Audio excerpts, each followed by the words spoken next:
तो ये कैंसर बड़ी बुरी बीमारी होती है तो सब जानते। और जब पता लगा कि रांगे राघव को ब्लड कैंसर है, तब मैंने बताया था कि डॉक्टर के मना करने के बाद भी नहीं माने भी, और वो बैठे हुए लिखते रहे, बोलते रहे और डिक्टेट करते रहे, चित्र भी बनाते रहे।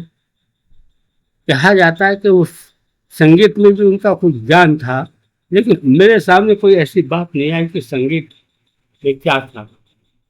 अब उन्होंने, उनको जो है फिर ज़्यादा तकलीफ होने लगी, तो मुंबई के टाटा मेमोरियल कैंसर हॉस्पिटल, उसमें उनको भर्ती किया गया। अब आर्थिक तंगी तो थी।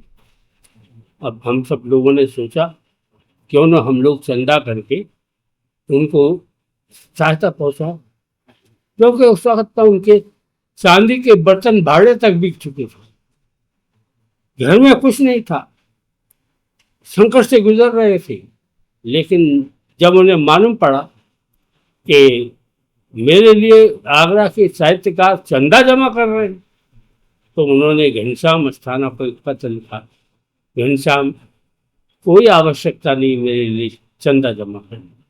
एक बात और घनश्याम, जब किसी को ये पता लग जाता है कि उसके चाहने वाले बहुत हैं, तो फिर वो मरना नहीं चाहता। आप सोचिए कितनी मार्मिक पंक्तियां। जब किसी को मालूम पड़ जाए कि उसके चाहने वाले बहुत हैं, तो फिर वो मरना नहीं चाहता। लेकिन ये तेवर उनके हमेशा रहे।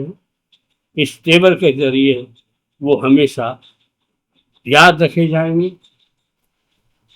जैसा मैंने बताया था कि उनकी जिद बहुत थी। एक जगह उन्होंने कहा भी है, जिद के ऊपर ही है, कि तुम्हें तो जिद है यहाँ बिजलियां गिराने की, मुझे भी जिद है यहीं आशियां बनाने की। ये बहुत कहा करते थे। एक और कहते थे, कहो ना खुदा से कि लंगर उठा दे, कहो ना खुदा से कि लंगर उठा दे, मैं तूफान की जिद देखना चाहता हूं। ये वो तूफान है जो सागर में लहरा रहा था, सामंतवाद का, पूंजीवाद का, प्रतिक्रियावाद का, और लहरियां वही जो दसने आ रही हैं, गरीबों को, भूखमरों को, शोषितों को। तो ये बात थी।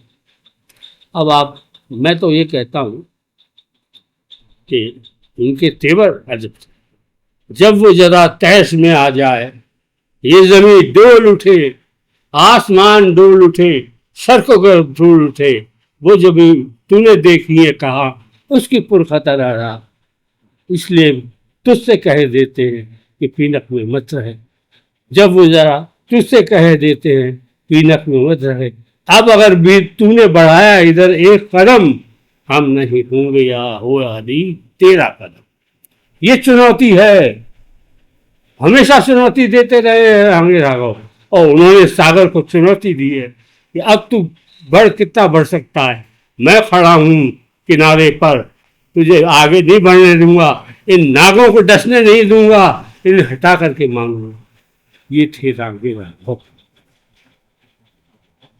अंत में पता चला कि रांगे राघव नहीं है।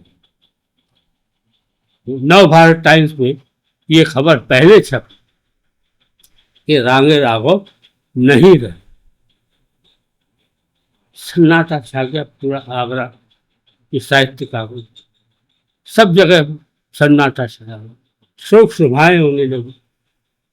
लेकिन जब घनश्याम अस्थाना उस अखबार को लेकर के अत्तो पानवाले के पास गए, उसमें रांगे राघव की तस्वीर छपी थी और ऊपर लिखा था डॉक्टर रांगे राघव नहीं रहे। तो उसने, अत्तो पानवाले ने गौर से देखा, क्या ये पप्पू की तस्वीर छपी है? घनश्याम ने कहा हाँ पप्पू। क्या पप्पू नहीं रहा? नहीं। तो बड़े गौर से वो पप्पू की तरफ चित्र की तरफ देखता रहा।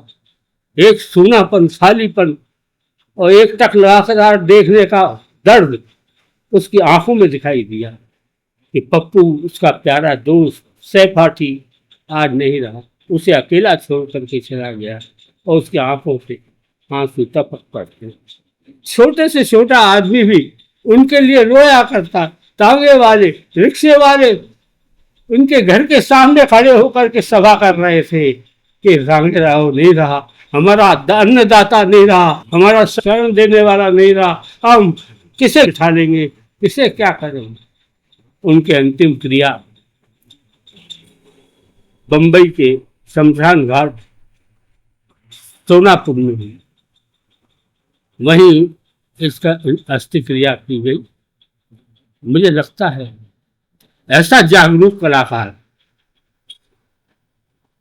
वहां सोनापुर में कैसे सो पाता होगा,